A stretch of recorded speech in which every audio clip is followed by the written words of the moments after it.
آپ کہتے ہیں کہ ریاست ایک پاک ریاست ایک ماں کی جگہ ہے. آپ نے تو سوتیلی ممتا کا بھی حق پورا نہیں کیا, کیونکہ مجھے پتا ہے آپ نے ہمارے ساتھ کتنے ظلم کیے.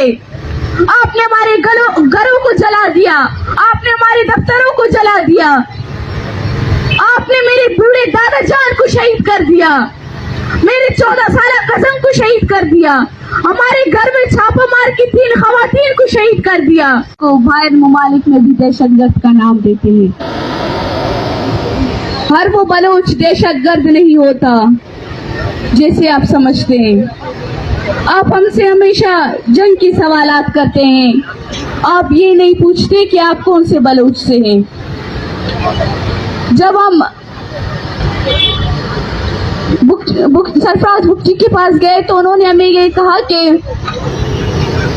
جنگ کی باتیں کرنے لگا ہم سے, اور جب یہاں صحافی آتے وہ بھی جنگ کی بات کرنے لگتے ہیں. آپ ذرا ایک کیمپ کی طرف دیکھیں کہ یہاں کیا مطالبات ہے, یہاں کے بینرز میں کیا لکھا ہے. آپ ذرا ایک دفعہ پڑھ کے تو دیکھیں. یہاں سی پیک کو نہیں مانگا گیا آپ سے, یہاں گوادر کو نہیں مانگا گیا آپ سے, یہاں بلوچستان کے سونے نہیں مانگے, یہاں صرف بلوچستان سے لاپتہ لوگوں کو مانگا ہے آپ سے. جب یہاں اگر کوئی کیمپ کو وزٹ کرنے آتا ہے تو اس کے ساتھ تو اور لوگ تھے اور وہ کہتے ہیں کہ ہم ان کے گن مین ہیں. ہمارے پاس یہاں کوئی اسلحہ نہیں کہ آپ ڈرتے ہیں ان کے لیے. ہمارے پاس صرف لاپتہ لوگوں کی تصاویریں ہیں اور معصوم ماں ہیں ہمارے پاس. جب آپ ان ماؤں کو گھسیٹ کے لے کر جا رہے تھے, یقین مانیے ہمارا دل بھی نہیں کر رہا تھا کہ ہم اپنے ماؤں کی طرف دیکھیں, کیونکہ آپ کی حرکتوں کی وجہ سے ہم شرمندہ تھے. ان ماؤں کا یا ان پیارے پیارے بچوں کا کیا قصور ہے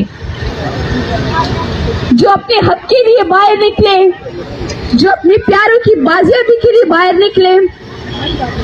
آپ نے میرے لیے کیا چھوڑا؟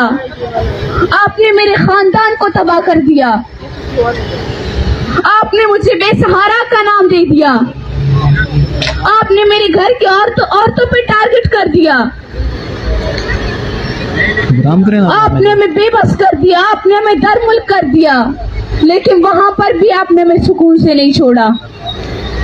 ہم نے سوچا تھا کہ شاید ہم ظالم سے بہت دور نکل چکے ہیں, لیکن یہی ظالم ہمیں پھر سے یہی ٹھکانے پہ یہی اداروں کے سامنے بے بس کر دیا. جب یہ لانگ مارچ انصاف کے لیے نکلی تھی, انہی اداروں کے سامنے انصاف مانگنے کے لیے آ رہے تھے, اور یہ ادارے کے جو انتظامیہ نے ان کی اچھی سے استقبال کر دی. ان ماؤں کی زخموں پہ آپ دیکھیں وہ سرخ ہو چکے ہیں, لیکن ابھی بھی یہ ظالم ریاست اپنے کاروان سے باز نہیں آتا.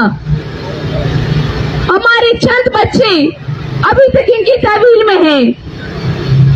یہ ماں تو ان بچوں کو مانگنے کے لیے نکلے تھے, یہ نہیں کہا تھا کہ آپ ہمارے دوسرے بچوں کو لاپتہ کر دیں. جب خاران میں کل آپ نے 2 بچوں کو بازیاب کیا اور 5 بچوں کو لاپتہ کر دیا, یہ آپ کا انصاف آپ کی عوام کے ساتھ. پھر آپ کہتے ہو کہ آپ پاکستان سے نفرت کرتے ہیں.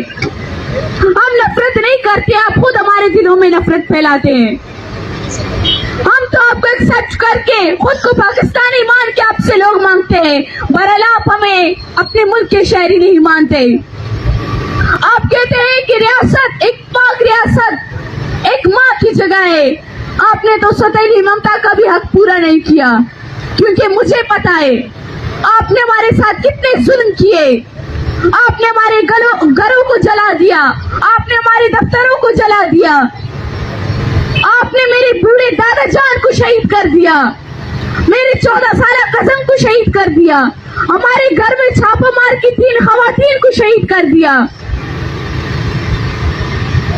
آپ نے میرے سامنے میرے ایک نوجوان کزن کو شہید کر دیا. پھر آپ سے ہم کیسے کہیں کہ ہم آپ کی شہری ہے؟